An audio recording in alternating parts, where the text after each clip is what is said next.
আসসালামু আলাইকুম। আমি চট্টগ্রামের থেকে বলছিলাম। আলহামদুলিল্লাহ একজন বাবু মুসলমান হয়ে গেছে। আমরা করাই দিচ্ছি। ভাইয়া ভালো আছেন? জি ভাইয়া ভালো আছি। বেবি আপনার কি হয়? আমার ছেলে হয়। ছেলে না? জি। আপনারা তাহলে আব্বু-আম্মু। জি। আচ্ছা। খতনা তো করাই দিছি আমরা জি। না? আ কি অসুবিধা ছিল বেবির? বেবির পেচ্ছাব করার সময় একটু ফুলাটা বেড়ে যেত। ফুলে যেত? হ্যাঁ, ফুলে যেত। হুম। তো তখন আমরা যোগাযোগ করে আঙ্কেলের সাথে উনি নাকি উনার ছেলেকে ২ টা ছেলেকে একসাথে করাছিল এখানে বা রাখছিল।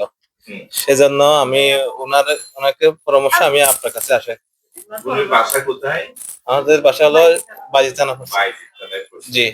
বেবির বয়স কত এখন? ৮ মাস। কোনো অসুবিধা হইছে? না, আপনাদের না বলে আমি দিছি? কোনো অসুবিধা হয় নাই। মানে আমরা বুঝতে পারি নাই যে বেবির খতনা হয়েছে এটা। আর আম্মু তো ভয়ে ঢুকতে চায় নাই। আমি জোর করে রাখছি। জি। আমার ভয় লাগছিল। খুবই সিম্পল আল্লাহর রহমতে কোনো সমস্যা হয় না।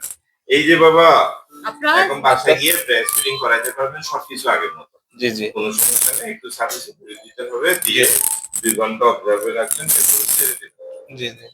যারা খতনা করতে চান আমাদের কাছে নিয়মিত আসতে পারবেন ইনশাআল্লাহ। আর বিস্তারিত ইনফরমেশন জানতে চাইলে আমাদের সেন্টারের নাম্বারে আমাদের দেওয়া নাম্বারে কল দিবেন। থ্যাংক ইউ ভাইয়া। থ্যাংক ইউ ভাইয়া। আসসালামু আসসালামু আলাইকুম। আলাইকুম।